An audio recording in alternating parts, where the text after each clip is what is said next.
Baiklah, Assalamualaikum warahmatullahi wabarakatuh. Apa kabarnya teman-teman semua? Semoga semuanya dalam keadaan sehat walafiat ya. Alhamdulillah, hari ini Ibu akan menyampaikan soal latihan PTS kelas 5 semester 1 tahun ajaran 2022 sampai 2023 untuk mata pelajaran Bahasa Indonesia. Mohon disimak ya supaya besok bisa mengerjakan PTS-nya dengan baik. Baiklah, kita baca soal pertama.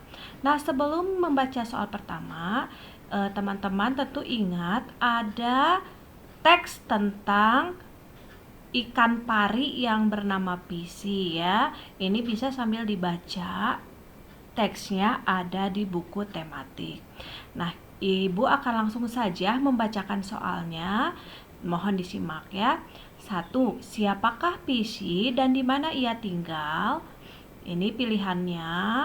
Pisi adalah seekor ikan paus yang hidup di Samudra Hindia. B. Pisi adalah seekor ikan paus yang hidup di Samudra Atlantik. C. Pisi adalah seekor ikan pari yang hidup di Samudra Hindia. Atau D. Pisi adalah seekor ikan pari yang hidup di Samudra Hindia. Ini option C dan D-nya sama, jadi boleh dipilih salah satu ya. Jawabannya adalah C. Boleh diisi D juga, tidak apa-apa karena sama. Nomor 2. Berapa jenis makhluk laut yang tinggal bersama Pisi? Ini juga sama ya. Jawabannya ada di teks yang tadi yang masih sama ya. Nah, ini jawabannya adalah ada 500 jenis. D jawabannya. Nomor 3. Siapakah yang membuat Pisi takut? Dari teks jawabannya adalah A. Nelayan. Nomor 4. Pisi kesulitan berenang karena tubuhnya besar. Berapa berat dan panjang Pisi? Dipilih, dilihat optionnya, dan jawaban yang benar adalah yang D. Baiklah, mungkin sampai sini dulu Ibu mengingatkan jika dirasakan Ibu menerangkannya terlalu cepat, teman-teman boleh mempause ya atau menjeda video ini, kemudian nanti bisa diulang lagi. Nomor 5. Apa yang dilakukan ikan-ikan kecil untuk mengobati luka Pisi? Apa yang dilakukannya? Jawabannya adalah yang A. Membersihkan luka, memakan parasit, dan jaringan kulit mati.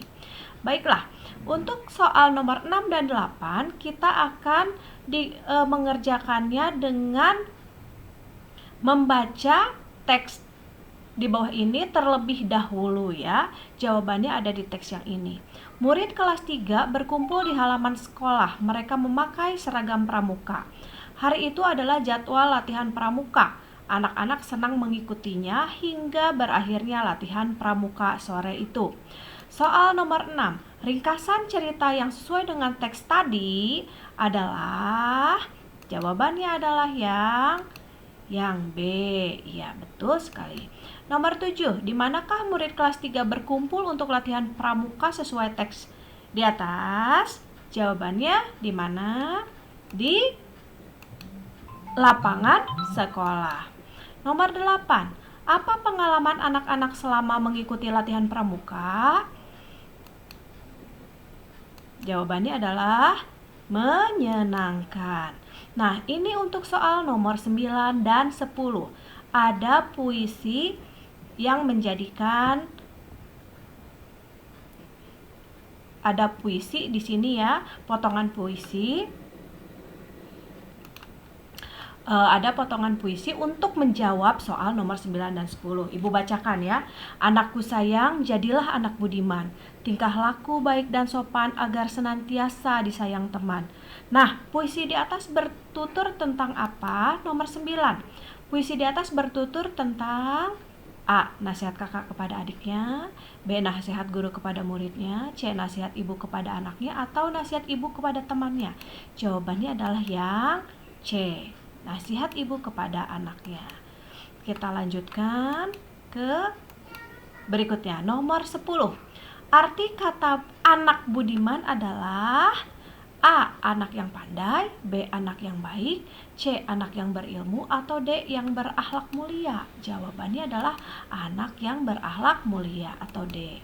Nomor 11. Nah, untuk nomor 11 sampai 13 kita akan menjawabnya dengan membaca teks terlebih dahulu ya. Ibu bacakan. Dina akan pergi ke toko buku. Di jalan ia bertemu dengan Tuti. Dina mengajak Tuti pergi ke toko buku itu. Di tengah perjalanan mereka bertemu dengan Ari. Ari adalah anak yang dibenci Tuti karena Ari sering mencontek kepadanya. Dina mengajak Ari pergi bersama mereka. Tuti akhirnya marah. Ya, nah untuk pertanyaan berikutnya kita bisa mengisi lebih dari satu jawaban. Kita sama-sama isi ya. Nah, dengan yang tadi, coba ibu pakai highlighter ya. Nah, di mana pernyataan yang benar sesuai dengan teks di atas? Dina akan pergi ke toko buku, benar tidak? Benar ya, ada di dalam teks. Oh, ternyata tidak jelas. Ibu akan ganti dulu menggunakan pen. Coba ya. Nah, ini cek.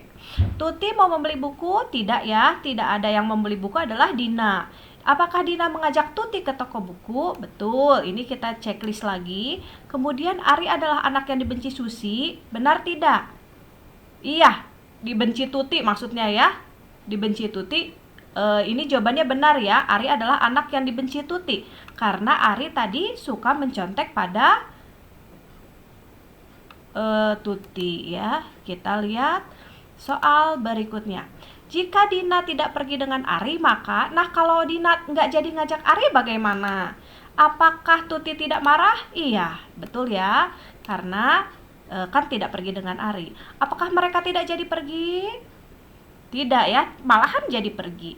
Dina akan pergi ke toko buku dengan Tuti, betul ya. Dina kan memang dari awal maunya pergi dengan Tuti ya. Apakah Dina akan pergi ke toko bersama Ari? Kalau Dina tidak pergi dengan Ari ya tentu tidak ya.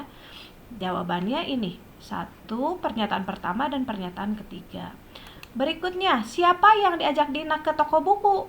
Siapa sih yang diajak Dina ke toko buku? Tuti, betul? Betul ya, Dina mengajak Tuti. Kemudian Ari diajak tidak oleh Dina. Iya, Ari juga diajak. Lalu Tuti dan Ari juga betul ya. Jadi ada pernyataan pertama, 2, dan keempat ini yang dikasih tanda checklist. Sekarang kita lihat ada sebuah poster barangkali ya, infografis untuk menjawab soal nomor 14 dan 16 ya. Pilih jajanan sehat. Jajanan harus bersih, aman, dan bergizi ya. Boleh teman-teman dibaca dulu, dilihat dulu poster atau infografis di berikut ini. Baiklah, kita lanjutkan ya. Nah, saat memilih jajanan sehat, apa kriteria yang kamu ketahui? Nah, ini sesuai dengan teks yang tadi. Jawabannya adalah bersih, betul, aman, dan bergizi. Jadi pernyataan bersih, aman, dan bergizi yang harus di checklist ya, atau dicentang. Nah, selanjutnya nomor 15. Saat pulang sekolah, Beben tertarik dengan jajanan minuman kental awet dan mencolok yang kamu ketahui enak tetapi tidak sehat. Nah, apakah akibatnya yang negatif bila Beben mengkonsumsi makanan tersebut? Dari teks yang tadi atau dari infografis yang tadi kita bisa lihat bahwa akibat dari makanan yang tidak sehat tadi menyebabkan kerusakan hati, benar ya. Rasa sakit tifus, benar, dan menyebabkan diare. Ini adalah dampak negatif. Kalau menghilangkan haus kan itu tidak negatif ya. Jadi jawabannya adalah yang pertama, yang kedua, dan yang keempat. Kita lihat nomor 16. Apa sajakah ciri makanan tidak sehat? Pertama, tidak sehat ya. Apakah kotor, tidak tertutup? Betul. Tidak sehat. Memiliki bau yang sedap? Tidak ya. Warna indah mencolok? Ini juga tidak sehat. Dibungkus dengan rapi dan bersih? Salah. Jadi yang tidak sehat itu adalah yang pertama dan yang ketiga. Kita lanjutkan. Nah, untuk menjawab nomor 17 sampai 20 kita lihat dulu teksnya ya. Setiap weekend, Yasrin selalu ditemani ayah dan ibu untuk bermain atau belajar. Hari Minggu ini rencananya Yasrin akan belajar membuat nasi goreng dengan ibu. Yasrin sangat antusias belajar memasak, padahal seminggu yang lalu kulitnya sedikit melepuh saat belajar membuat bala-bala, tetapi Yasrin malah lebih semangat untuk belajar menu baru pada ibu. Karena bahan masakan di rumah sudah habis, jadi Yasrin dan ayahnya berencana pergi ke pasar tradisional untuk membeli bahan-bahan yang diperlukan sesuai dengan resep yang Yasrin dapat dari Google sebagai berikut. Nah, hanya segitu saja potongannya ya. Kita lanjutkan ke halaman berikutnya. Nah, setelah membaca teks di atas, apa yang kamu bisa lihat tentang Yasrin? Apakah suka memasak? Iya, betul. Apakah semangat belajar? Betul juga. Pantang menyerah? Iya, walaupun kulitnya melepuh, dia masih suka belajar. Sayang kepada ayah ibunya? Tentu sayang ya, karena selalu ditemani dan di belajar bersama dengan ayah dan ibunya, belajar memasak ya. Jadi empat-empatnya bisa menjadi jawaban. Yasrin ditemani, nomor berikutnya 18, Yasrin ditemani bermain dan belajar oleh ayah dan ibu di waktu weekend. Weekend itu hari apa saja sih? Weekend itu adalah akhir minggu ya. Berarti hari Sabtu dan hari Minggu. Itu yang disebut dengan weekend. Jadi Sabtu dan Minggu saja. Jumat dan Selasa tidak kita checklist. Nomor 19, Yasrin membeli bahan makanan yang diperlukan di pasar tradisional.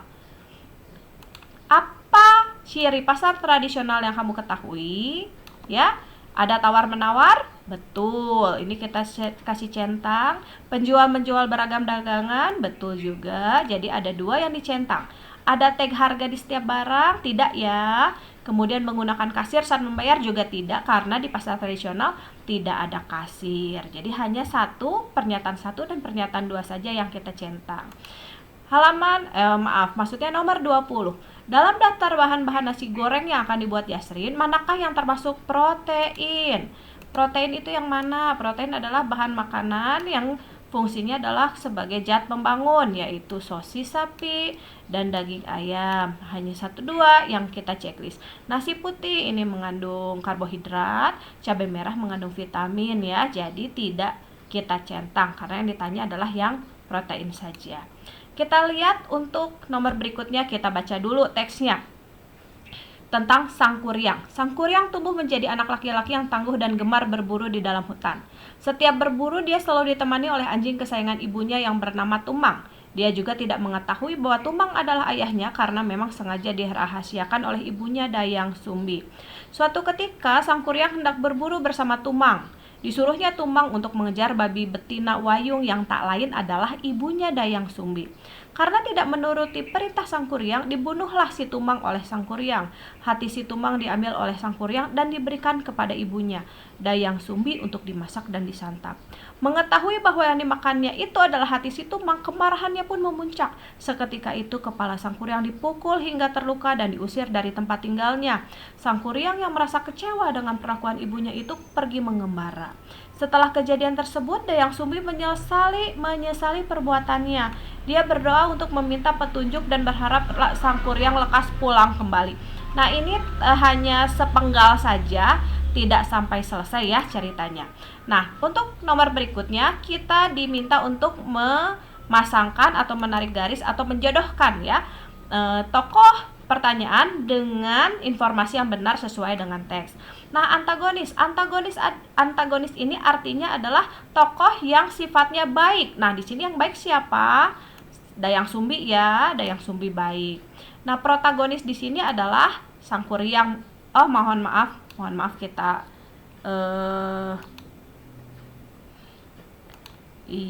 kita ada kesalahan ya. Mohon maaf. Ini kita hapus dulu, ini juga kita hapus. Antagonis itu adalah tokoh Ibu Ralat ya. Antagonis itu adalah tokoh yang jahat, yang punya perilaku tidak baik. Di sini menurut Ibu yang paling cocok adalah barangkali siapa ya? Sang kuryang juga sebenarnya tidak terlalu jahat ya. Dia hanya ingin menyenangkan, tapi dia di situ berbuat kesalahan karena berbohong kepada ibunya bahwa yang makannya bukan hati si tumang ya. Sementara yang baik menurut ibu adalah dayang sumbi ya jawabannya. Baik, kita lihat pertanyaan berikutnya nomor 22. Pasangkanlah jenis watak tokoh yang di bawah ini dengan menarik garis pada informasi yang benar. Sama seperti tadi ya, kita tarik garisnya. Tritagonis itu artinya adalah watak yang bijak atau penengah. Nah, antagonis seperti tadi, apa yang tadi? Jahat dan negatif. Sementara protagonis adalah yang baik dan positif seperti sini ya. Jelas ya? Nomor 23. Pasangkanlah watak tokoh dengan menarik garis pada nama tokoh yang sesuai. Seorang anak yang gemar berburu, siapa? Sang Kuryang. Ini kurang lingkarannya ya. Nah ini. Nah seorang putri cantik jelita yang menepati janjinya adalah Dayang Sumbi. Soal berikutnya. Jodohkanlah jenis kata tanya di bawah ini dengan menarik garis pada informasi yang benar. Apa itu menanyakan apa? Coba. Apa itu biasanya menanyakan keadaan ya. Misalnya apa kabar? Atau nanti kita bisa pasangkan terakhir ya, siapa dulu yang sudah jelas. Siapa itu pasti menanyakan orang. Di mana itu menyatakan tempat berada.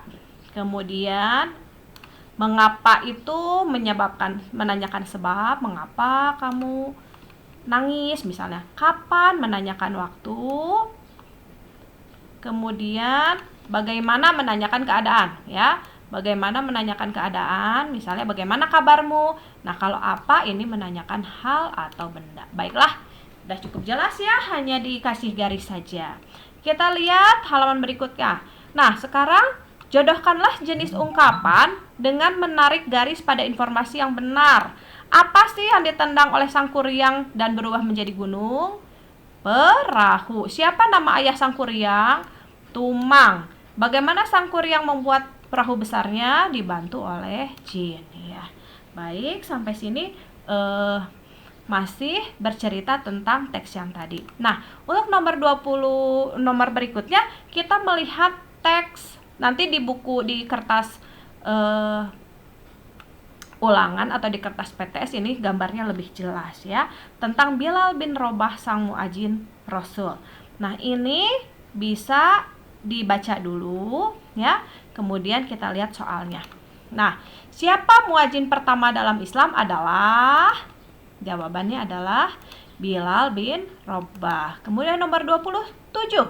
Fungsi adzan adalah apa? Berdasarkan infografis yang tadi adalah fungsi adzan adalah sebagai panggilan sholat. 28. Apa julukan yang diberikan oleh orang Islam untuk Bilal bin Robah? Julukannya adalah muadzin ar-Rasul. Ini ada di gambar yang tadi ya. Kalau lupa boleh diulang lagi videonya. Nomor 29. Rasulullah mengisyaratkan mendengar suara apa? Suara apanya Bilal di dalam surga karena selalu menjaga wudhu. Jadi Bilal itu selalu menjaga wudhu ya. Bahkan mau tidur pun berwudhu dulu. Jadi sudah pasti masuk surga. Nah, Rasulullah mendengar apa? Suara apa di dalam surga tersebut? Mendengar suara terompah. Iya, nomor 30.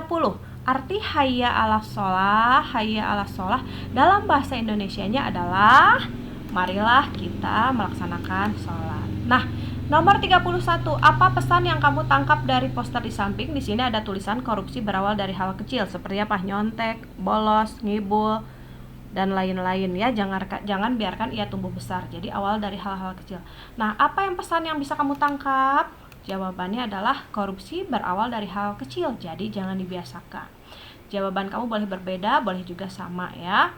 Nomor 32. Sekali lagi, kalau ibu menerangkannya terlalu cepat, kalian boleh mempause terlebih dahulu soal atau video ini ya. Nomor 32.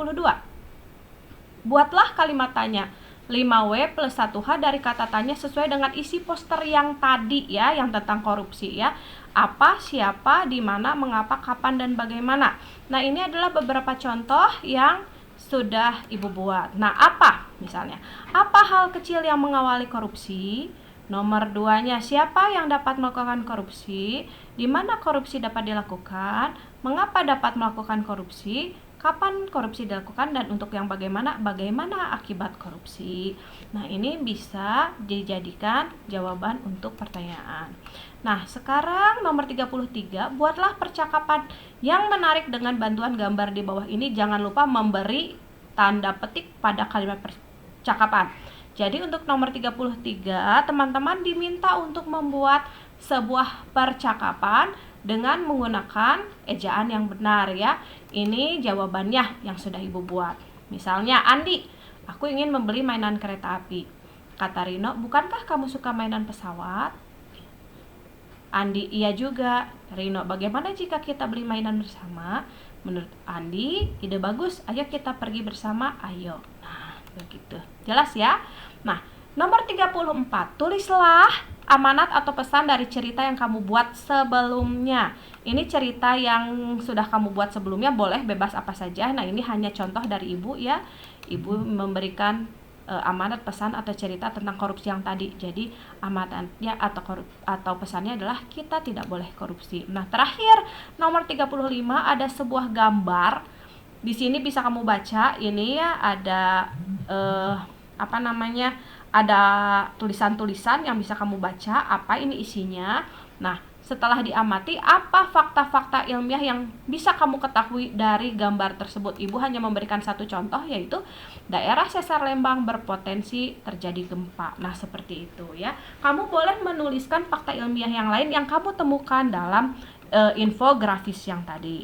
Nah, mudah-mudahan cukup jelas. Jika tidak jelas, boleh nanti videonya diulang kembali ya.